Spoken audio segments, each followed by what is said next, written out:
Ntendeeza Kristo neebaza Katonda olw'ekirabo eky'obulamu ky'awadde ggwe wamu nange okuba nga tukyasobola okwatulira ddala nti Yesu ye Mukama. Nga bulijjo amannya Mazima Kenneth era nga njagala okusiima gwe yenna mwannyinaze muganda wange atwala eddaala okuba nga weekuumira mu byawandiikibwa. Olunaku luno olwaleero tujja kuba nga tutunuulira okwewozaako kwa Pawulo mu maaso ga Agulipa era nga tujja tutunuulira olunyiriri tujja tutunuulira essuula eya 26 olunyiriri olusooka paka olw'11 naye mu kitabo kyonna waliwo ebintu bingi ebinyumira ddala bye tujja okuba nga tulaba. Ekimu ku byo kwe kuyimirira kuno kwa Pawulo mu maaso ga Agulipa okwewozaako era n'okulaba kwogera kwa Pawulo ku bulamu bwe obw'ekito yakuzibwa atya ne gye yasomera, then n'okuzaalibwa kwe omulundi ogwokubiri, then tujja kuba tulaba n'okwogera kwa Agulipa ku nsonga ey'okuba nti yali agenze maaso n'okukyusibwa ofuuka omukristaayo.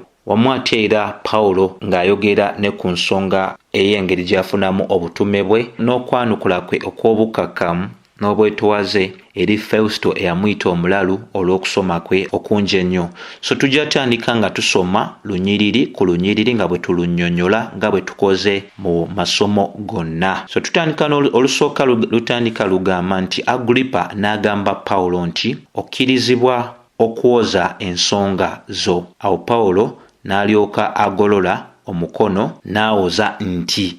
Kati awakulu wakubanga nawo tukola tutya tutegeera. Tulaba obukulu bwa Katonda, enkola ya Katonda mu nsi, nti obukulu bwa Katonda buganya oba bukkirizisa Pawulo okubanga aweebwa omukisa okubeera nga akola ki? Ayogera. Bino nno byonna byali bituukiriza butuukiriza ebigambo ebya Mukama waffe Yesu Kristo byayogera eri Pawulo mu Bikolwa by'Abatume 9:15 nti yali wa kwogera ne mu maaso ag'abakabaka, era kino ekikolwa ekirwano ekya kabaka Agulipa okubeera nga agamba Pawulo nti okkirizibwa okuwoza ensonga zo kitegeeza butegeeza obwesigwa obw'ekigambo kya Katonda, ate era okubeera obwetegefu obwa Pawulo kutandika okuwoza bunnyonnyolera ddala ensonga etugambibwa mu Peetero ekisooka essuula ey'okusatu olunyiriri lw'15 okubeera nga abeetegefu akadde konna okuwoza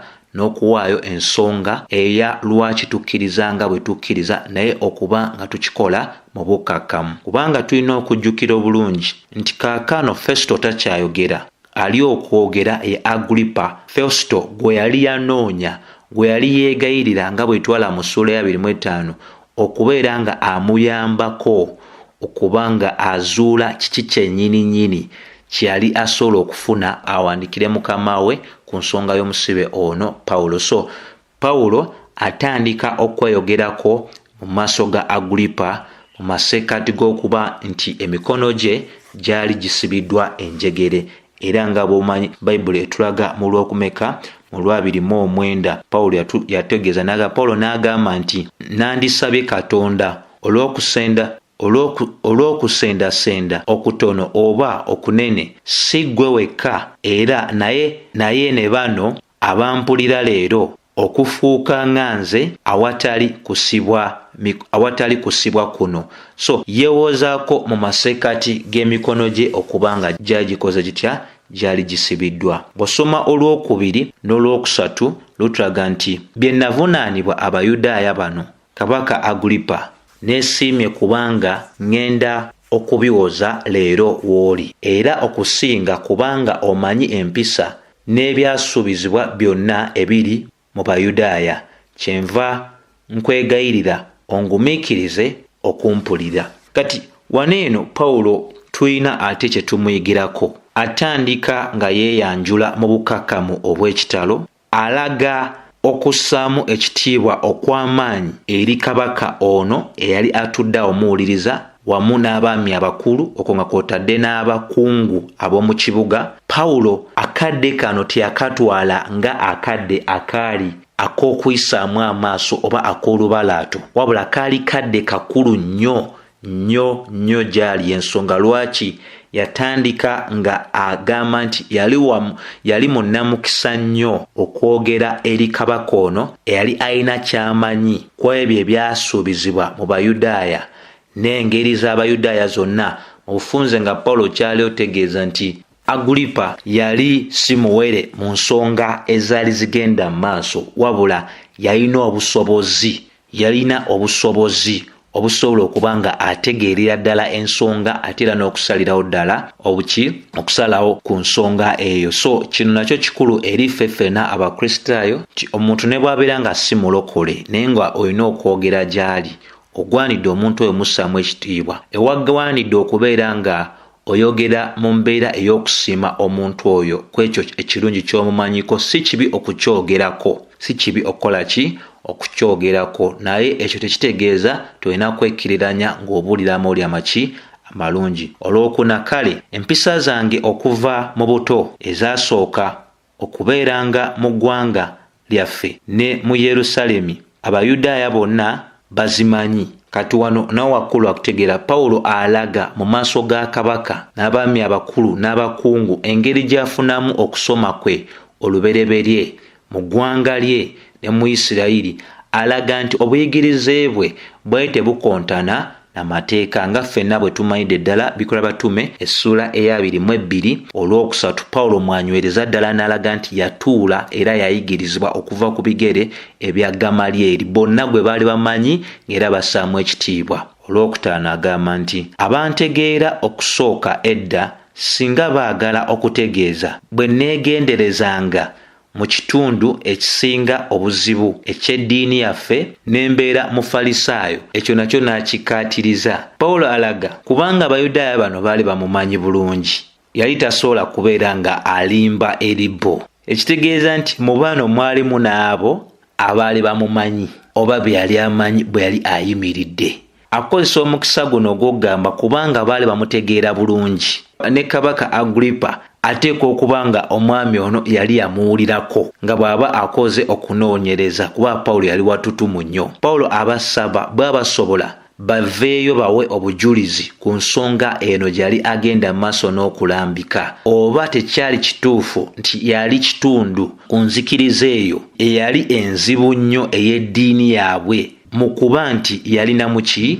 Yali mufalisaayo. Ositegeera nti bwe babeera nga tebakwatibwa nsonyi baveeyo, oba ndi kulimba oba ndi kwewayiriza, nti saali muntu eyali omwegendereza. Alaga nti ali mwegendereza mu kitundu ekisinga obuzibu eky'eddiini yaffe nembeera mufalisaayo, era obufalisaayo oyo bwe bwamuviirako okuba nti yagenda mu maaso n'okuyiganya nga bwe yayiganya, era annyonnyola nnyo ddala ensonga eno mu Bagalatya 1:14 ng'alaga nti yasukkuluma ne ku bavubuka ab'emyaka gye mu ddiini ey'abakitaabwe. Bwe kituuka mu Bafiripi 3:4 paka olwokutaano yanyweza n'alaga nti bwe kibeera kya bwesige mu mubiri asukkuluma abantu bonna, kubanga yagezaako byonna okubikola eddiini bye yali esaba, era yali mufalisaayo mu Bafalisaayo, yali mu Bebbulaniya mu Babebbulaniya, era yali yakomolebwa ku lunaku olw'omunaana, era nga yali wa kika kya Isirayiri, era okuyiganya ekkanisa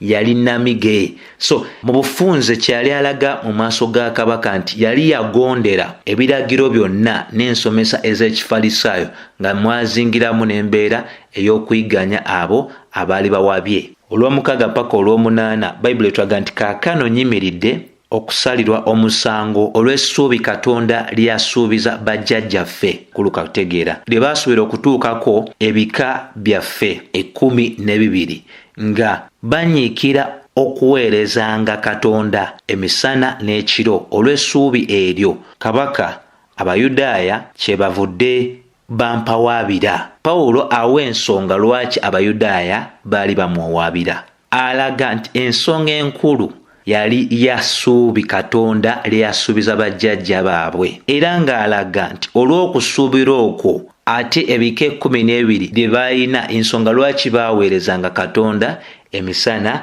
n'ekiro. Olw'omunaana n'agamba nti ki ekibalowoozesa nti tekiyinzika Katonda kuzuukiza bafu. So kati wano wakulu wakutegeera nti bw'oba otunuulidde ensonga zino mu lunyiriri lw'omukaaga n'olw'omunaana, z'ensonga namige oba enkulu nnyo Pawulo ze yeeyambisa mu kwewozaako kwe, era azizimba n'azigaziiza ddala mu Bagalatya 3:2 9 era azigazya ne Mubaluumi essula ey'omwenda ne Mubaluumi essula y'e11 engeri abaana ab'okukkiriza bwe bali ensigo eya nnamaddala eya Ibulayimu. Era Pawulo anyweza nga alaga nti yali agenda mu maaso n'okulamula olw'okuba nti yali akkiriza mu bisuubizo ebyali byaweebwa bajjajjaabwe, era n'anywereza ddala ng'alaga nti bano baali baakubeera ba mukisa mu nsigo eya Ibulayimu, nga era ensigo esi ndala ye Masiya.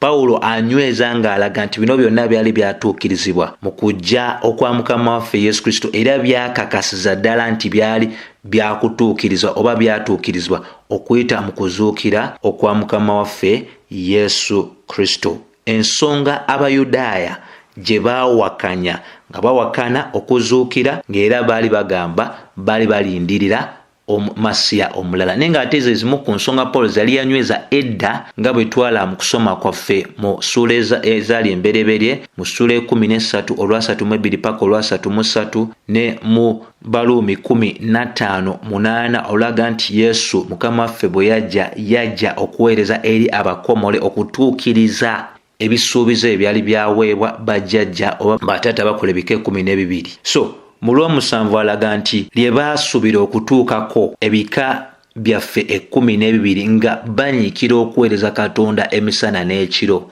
olw'essuubi eryo kabaka Abayudaaya kye bavudde bampawaabira. Pawulo agendera ddala maaso n'okunnyonnyola n'okulaga nti Yesu oyo Abayudaaya gwe baali bakomerera, Katonda gwe yagolokosa okuva mu bafu, ye yali essuubi erya Isirayiri. Newankubadde mukadde ke kamu mu Bayisirayiri mulimu akabondo akaali ak'Abasaddukaayo abatakkiririzanga mu kuzuukira okw'abafu, naye Pawulo ate ye omu gwe tulaba era anywereza ddala ne Bafiripi 10:11 nti yali si bwetegefu kubanga agabana mu kubonaabona okwa Mukama waffe Yesu Kristo, naye ng'ayagala abeere nga agabanira wamu ne mu kuzuukira okwa Mukama waffe Yesu Kristo. So ebintu bino baali babimanyi ate baali bakola ki? Bagenda mu maaso n'obyegaana.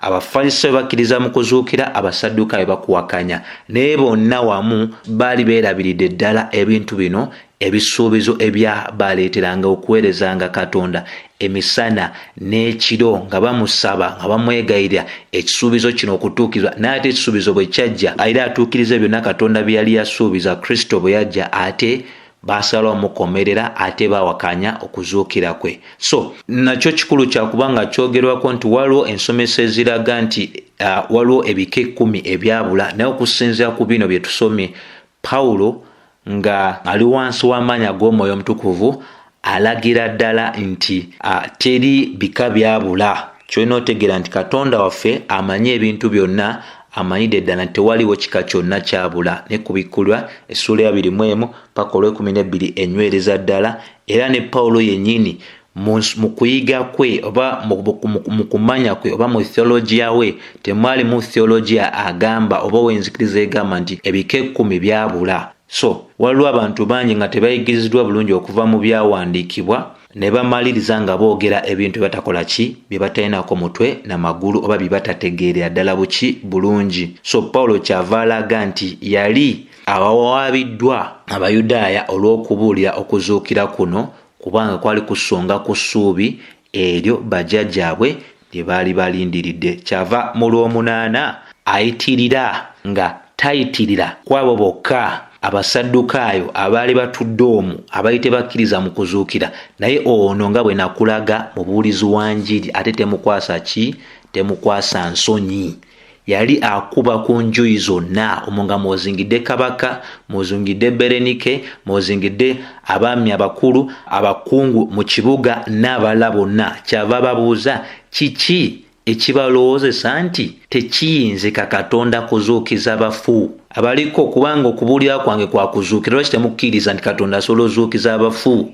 Nakugambye olukuŋŋaana luno baaluteesa okubeera nga Feusito afuna ebyokuwandiika, naye eri Pawulo lwali lusukkuluma bo bano okwenoonyeza bye baagala.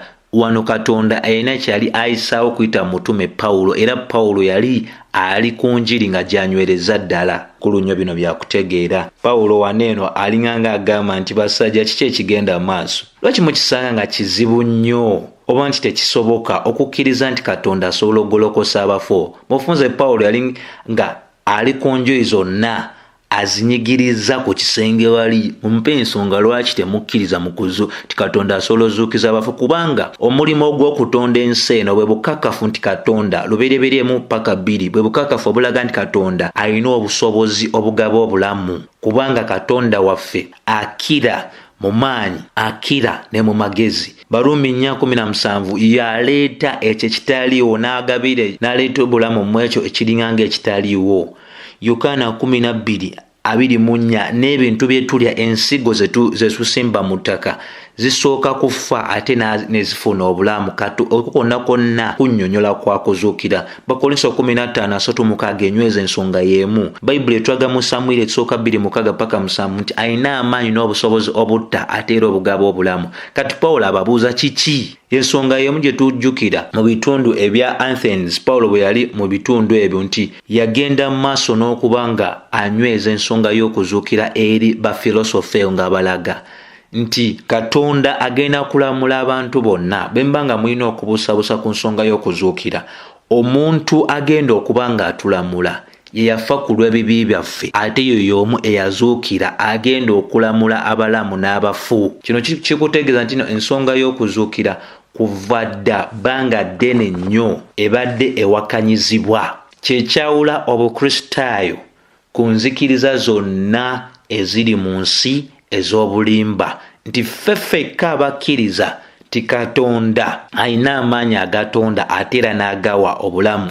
Ekyo kiba kifudde nti ate ye mwene yasalawo ne yeetoowaza okuyita mu mwana we n'atwala ekyo ekyali genze ku ffe, era y'omu yayogera n'agamba nti kaakano aliramula abalamu n'abafu. Olw'omwenda, mazima nze nalowoozanga nzekka nga kiŋŋwanidde okukolanga obubi ebigambo bingi ku linnya erya Yesu Omunazaalesi. Pawulo abalaga nti basebo akyuka n'amala okunnyonnyola, ng'amaze okunnyonnyola ebyali byasuubizibwa ebika 12 bye byali birindirira essuubi eryali erya Isirayiri, n'amaliriza naye ne yeereetamu okubalaga nti kyendiko ne we muli ntegeerawo, kubanga edda bwe nti bwe nalowoozanga nzekka nga ŋŋwanidde okukolanga obubi ebigambo bingi ku linnya erya Yesu Omunazaalesi. Naye teyasooka bitegeera, abeegayirira mu kwewoza kwe ate mu masekkati nga bw'abasomesa bategeere, kubanga Timoseewo ekisooka 13 yenywereza ddala Pawulo ng'atugamba nti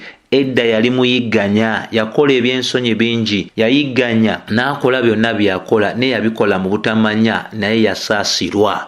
So okuyigganyizibwa okwa omutuma ono n'abatuma abala n'Abakristaayo bonna mu mirembe gino ng'ensi ekyaliwo nga Mukama waffe tannajja, bukakafu obutuukiriza ebigambo ebya Mukama waffe Yesu Kristo nti okuyigganyizibwa kujja kubeera nga kujja eri abantu bonna bakwata oba abagoberera ekkubo erya Mukama waffe Yesu Kristo. Olw'ekkumi n'ekkumi annyonnyola byakola ng'agamba n'okukola n'enkolanga bwe ntyo e Yerusaalemi nze nensibanga mu makomera abatukuvu bangi, bwe naweebwanga obuyinza eri bakabona abakulu, era bwe battibwa nze nenzikiriza okubatta. Olw'ekkumi era bwe nalowoozanga emirundi mingi mu makuŋŋaaniro gonna ne mbawalirizanga okuvvoola, mu busungu ne mbasunguwaliranga nnyo ne mbayiganyanga okutuuka mu bibuga eby'enjawulo. So kati bino byonna bya mutume kubeera nga anyweza ensonga lwaki yakyuka n'alekera okukola ebintu byakolanga. Alaga obulamu bwe bwali, n'alaga n'obulamu bwe kaakano bwe bwali bukyuse, nga y'ensonga y'emu ng'agenda mu maaso n'okweyogerako. Yanyweza byanyweza nga ayagala abantu bano nabo batuuke ne ku ddaala eritegeerera ddala nti ebintu byagenda mu maaso n'okuba nga akola luli yabikola mu butamanya, nabo bye baali bakola baali babikola mu butamanya, ng'era Katonda yali amusaasidde nabo yali asobola okukola ki? Obbasaasira. So kikulu nnyo okutegeera nti okwewozaako kuno kwali kwa nkizo nnyo okusinga okwewozaako kwonna Pawulo kwe yeewozaako, kubanga kuno kwazingiramu abanene bonna oba bewalise mu lulimi olwa bulijjo ababede bonna buli muntu yenna alowoozebwako okuba nti yali wankiza omuntu munene muntu mukulu mukungu bonna baaliwo era bonna abasinga bateekwa okuba nga bali bajjukira ddala omusajja ono obulamu bwe bwe bwali era nga beewuunyiza ddala kiki ekyamutuukako ekyo ekyali kyamutuukako kyali agendera ddala mu maaso n'okuba nga akola ki abannyonnyola. So mukama waffe anabakkiriza tujja kuba nga ate tulaba nti Pawulo bwe yamala okwogera ku kuyiganyaako okwedda ate amala n'ayogera ne ku kuzaalibwa kwe omulundi ogwokubiri okubeera nga yalekera okuba omuyiganya ate n'atandika okubuulira ekkubo lyayiganyanga. So bino binyuma naye ate mulimu ebyaki ebyokuyiga. Nsaba ekisa kya mukama waffe Kristo kibeere eri mmwe mwenna. Amiina.